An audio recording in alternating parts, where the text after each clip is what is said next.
Testing 1, 2, 1, 2. Power on. Board functioning at 100%. Microphone detected. Storage accessible and ready to receive content. 3, 2, 1. Welcome to Spectrum Blocks.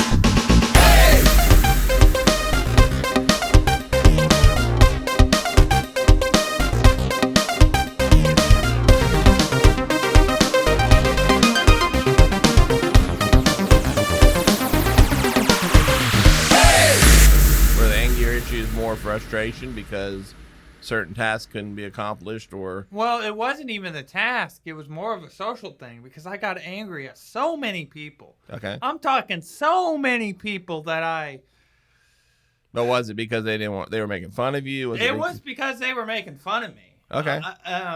As a person with autism, I mean, I don't know, they just knew I was different, I guess, you know. And I would say, I can't speak for your situations, but, I think kids at young ages tease, they tease everybody, and if they find somebody who's a little bit different, they jump on that a little bit more. Yeah, most definitely. So I think it's a common thing across the board. It's a real common thing across the board for people to, oh, you're different. Let's pick on you because you're different. Right. We don't agree with your viewpoint. And once again, I always say the bully is always trying to make themselves feel. Well, I've learned that they're trying to make themselves feel better because, honestly, it's sort of sad in a weird way because even though they're bullying, it's sort of, in a weird way, they're dealing with something and they don't know how to deal with it, so they have to take it out on other people. I agree. Yeah, so it's sort of sad in either way. But,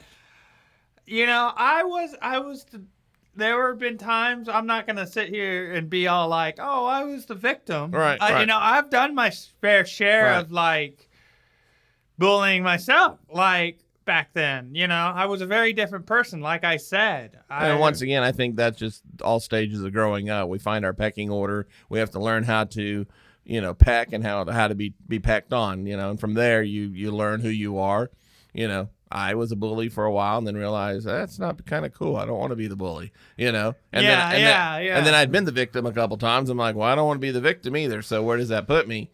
Well, that puts me, I choose to be like Switzerland. You never hear Switzerland on the news. It's a country that just makes chocolate and Swiss watches. Well, I think it's good to have an opinion, but I think it's also my point is be the person that's neutral. Right. Be the guy that's just in the border state. Be the person that's not involved in either. Just be like, okay, whatever. I think it's a good. I'm gonna just do myself and not worry about being involved here or being involved here. Right. Well, I think once you have the knowledge, then you can be a mediator. You can get in the middle of it all. Yeah. Say, hey, you're being aggressive because you have issues, and stand up for yourself. Because most definitely. You're better than that. Well, yeah. I mean, it takes a certain sort of person to be like, yeah, I've realized, well, not counteracting something with violence is not the right way to do it, but then also playing the victim card is also not the right way to do it. I've also just learned that you just gotta be like, okay, it is what it is. I'm not gonna put any more energy into it. I'm just gonna move on with something else that I want to do.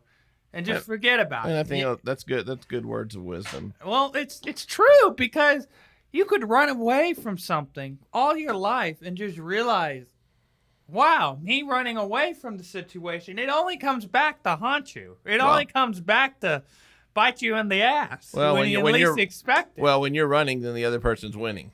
Exactly. Exactly. You know how they always tell you, oh, do not fight this with violence, but you should run away from it. That doesn't work. Well, I think what works is, You know what I mean? It diffuses the situation. I think hug a bully. Yeah, hug them. They're going to be like, wait, what's going on? And then they're going to be thrown off balance, and then they'll probably, realize that they're being the butthead, you're being the nice person. So I think diffuse the moments. I think that's great words of wisdom. So when it came to classes and school and learning stuff, I was a real hard worker. I had a hard work ethic. My parents said that I worked my I mean, far as I can remember, I've always done my assignments. I was always into other things that other kids just wanted to goof off. And I was always like a real person to be like, yeah, I take these rules seriously. I'm more of like, rules to me back then were like the law. If you broke the law, it wasn't good. Right. You know, so I just followed the rules. Nice. I really wasn't.